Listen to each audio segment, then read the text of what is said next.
बैठा दो इसे इस कड़ाह में, ये तो अल्लाह है, जलेगा थोड़ी। इसकी कोई जरूरत नहीं है, मैं अपने आप ही इसमें प्रवेश कर जाऊंगा।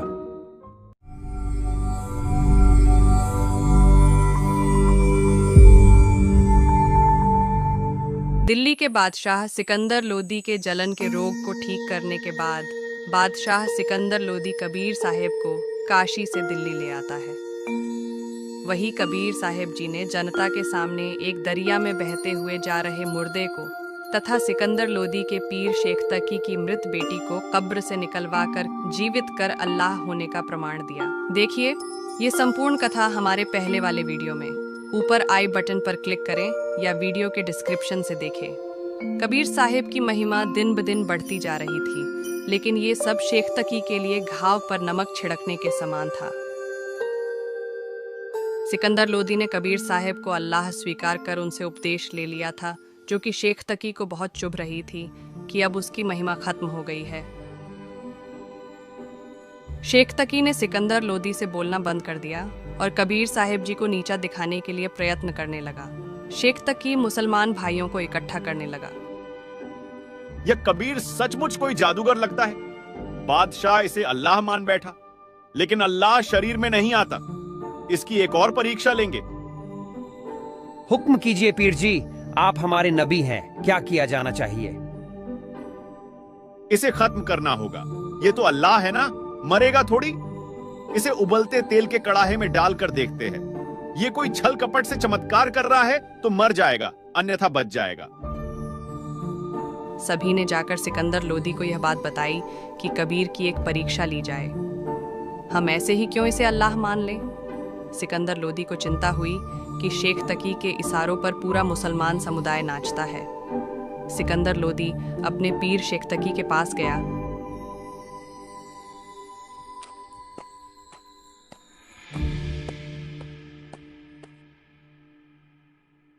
हे पीर जी, अब क्या चाहते हैं आप?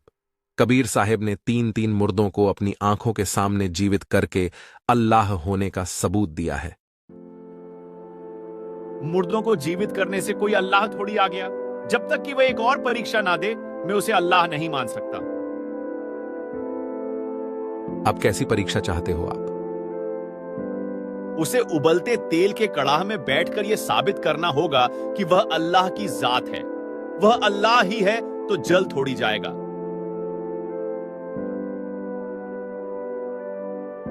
सोच लो, ऐसे में तो कोई भी मुसलमान उसे अल्लाह नहीं मानने वाला।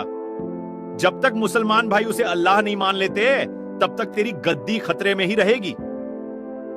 ऐसा मत कीजिए पीर जी, हम जरूर कबीर जी से इसके बारे में बात करेंगे। सिकंदर लोदी धर्म संकट में फंस गया। मायूस होकर अपने कक्ष में बैठा था। क्या हुआ बादशाह, अब क्यों परेशान बैठे हो? शायद आपके पीर जी अभी भी आपसे नाराज हैं। हे अल्लाह, आप तो जानी जान हैं। सिकंदर ने पूरी बात बता दी और अपनी मजबूरी जाहिर की। हे मालिक, पीर जी को कैसे मनाया जा सकता है, ये तो आप ही जाने। बादशाह, आपके पीर जी की समस्या बन गया हूं मैं, क्योंकि मैं हिंदुओं और मुसलमानों में सामंजस्य स्थापित करना चाहता हूं, जबकि उसका काम मात्र नफरत फैलाना है। लेकिन चिंता की कोई बात नहीं है। आप अपने पीर जी को बोल देना कि मैं इस शर्त के लिए तैयार हूं और अपने इस कार्यक्रम की तैयारी करें। सिकंदर लोदी ने कबीर साहिब की बात पर विश्वास किया और राहत की सांस ली। पीर जी, कबीर साहिब जी आपकी परीक्षा देने के लिए तैयार है। आप अपने कार्यक्रम की तैयारी कीजिए। अब आएगी सच्चाई सामने। शेख तकी ने पूरे नगर के सभी मुसलमानों और आम व्यक्तियों को यह संदेशा भिजवा दिया और अगले दिन सभी को इकट्ठा होने के लिए बोल दिया। अगले दिन सभी एक मैदान में इकट्ठा हुए और शेख तकी के आदेश से एक सेवक एक बड़े कड़ाहे में तेल उबालने लगा और सभी कबीर साहिब की लीला का इंतजार कर रहे थे। कबीर साहिब और सिकंदर लोदी सारी जनता के बीच उस मैदान में कड़ाहे के पास पहुँचे।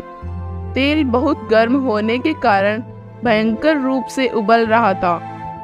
बैठा दो इसे इस कड़ाह में, ये तो अल्लाह है, चलेगा थोड़ी।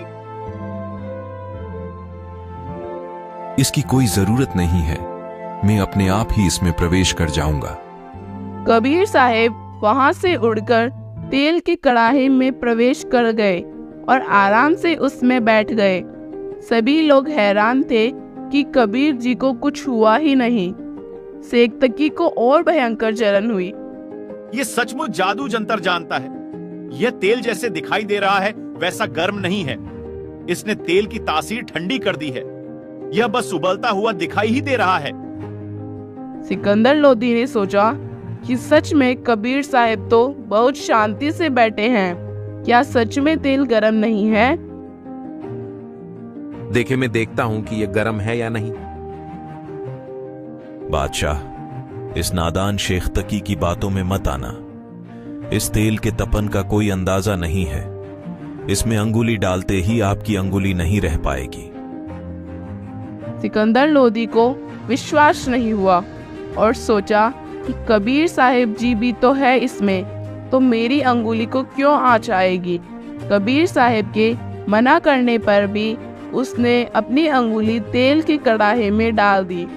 बादशाह की अंगुली पूरी तरीके से जल, हड्डी भी काली पड़ गई। भयंकर दर्द से वहीं पर बेहोश हो गया। मंत्रियों ने बादशाह पर जल छींटे मारे और होश में लाना चाहा। बादशाह को होश सा आया, लेकिन दर्द से कर्राहर कर फिर बेहोश हो गया। कबीर जी आराम से बाहर आ गए, लेकिन बादशाह दर्द के मारे बेसुध पड़ा था।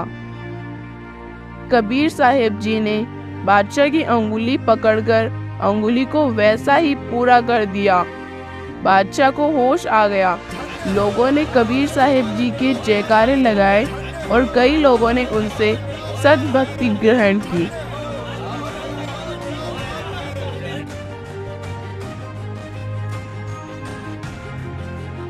ये 2D एनिमेशन संत रामपाल जी महाराज के सत्संग प्रवचनों का अंश मात्र है। संपूर्ण आध्यात्मिक ज्ञान प्राप्त करने के लिए अवश्य सुनिए संत रामपाल जी महाराज जी के मंगल प्रवचन।